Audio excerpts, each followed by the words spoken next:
Police ताफा पुढे धावत होता आणि काही अंतरावर दोन दुचाकीस्वार त्याच्या प्रत्येक हालचालीवर लक्ष ठेवून होते. ते ना ताफ्याला ओव्हरटेक करत होते ना मागे पडत होते. मग ते नेमकं करत काय होते? तपासात जे समोर आलं त्याने पुणे पोलिसांनाही धक्का बसलाय. नमस्कार, मी साक्षी आणि तुम्ही पाहत आहात न्यूज नेटवर्क 360. महाराष्ट्राच्या राजकारणात आणि गुन्हेगारी विश्वात पुन्हा एकदा मोठी खळबळ उडाली आहे.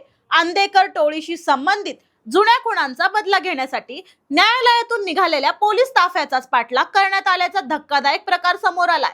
विशेष म्हणजे हा केवळ पाठलाग नव्हता, तर पोलीस बंदोबस्त, सुरक्षा व्यवस्था आणि आरोपींच्या हालचालींची रेकी करून ती माहिती मुख्य सूत्रधारापर्यंत पोहोचवली जात असल्याचा संशय पुणे पोलिसांनी व्यक्त केला. त्यामुळे हा केवळ गुन्हेगारीचा विषय नसून महाराष्ट्रातील संघटित गुन्हेगारी पुन्हा डोकं वर काढते आहे का, असा प्रश्न सध्या उपस्थित होत आहे. या प्रकरणाचा भांडाफोड पुणे गुन्हे शाखेने केला असून वेदांत रोहित सावंत आणि अथर्व दत्तात्रय खोपडे या दोन आरोपींना अटक करण्यात आली आहे. तर सूरज अशोक ठोंबरे, मानव शरद ढमाले आणि धीरज लखारा यांच्या विरोधात भारतीय विद्यापीठ पोलीस ठाण्यात गुन्हा दाखल करण्यात आला आहे. प्राथमिक तपासानुसार आयुष कोमकर आणि गणेश काळे यांच्या खुनाचा तसेच अक्षय म्हस्केवरील प्राणघातक हल्ल्याचा बदला घेण्याच्या उद्देशाने हा कट रचण्यात आल्याचा संशय व्यक्त करण्यात आला आहे. घटनेच्या दिवशी सहकारनगर पोलीस ठाण्यातील गुन्ह्यातील आरोपी कृष्णा अंधेकर, स्वराज वाडेकर आणि तुषार वाडेकर यांनी शिवाजीनगर न्यायालयातून धुळे नंदुरबार कारागृहात हलवण्यात येत होते. या दरम्यान शिवाजीनगर पासून चाकणपर्यंत दोन आरोपी दुचाकीवरून पोलीस ताफ्याच्या मागावर असल्याचं तपासात समोर आलं.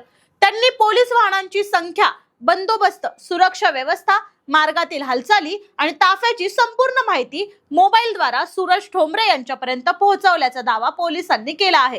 तपासादरम्यान आणखीन एक धक्कादायक बाब समोर आली आहे. अटक करण्यात आलेल्या अथर्व खोपडे याच्याकडे अग्निशस्त्र असल्याचं पोलिसांच्या निदर्शनास आलं आहे. त्यामुळे हा केवळ माहिती गोळा करण्याचा प्रकार होता की पोलीस ताफ्यावर किंवा अंधेकर आणि वाडेकर गटातील आरोपींवर मोठा हल्ला करण्याचा कट रचला जात होता, याचा आता सखोल तपास सुरू आहे. या कटामागे आणखी कोणाचा सहभाग आहे का, याचाही शोध पुणे पोलीस घेत आहेत.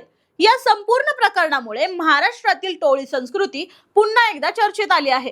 गेल्या काही वर्षात संघटित गुन्हेगारीवर कारवाई झाल्याचं चित्र असलं तरी बदला, टोळीतील वर्चस्व आणि जुन्या वैरातून पुन्हा नव्या कटांची निर्मिती होत असल्याचं हे प्रकरण अधोरेखित करत आहे. त्यामुळे कायदा सुव्यवस्थेचा प्रश्नही पुन्हा टांगणीवर लागला आहे.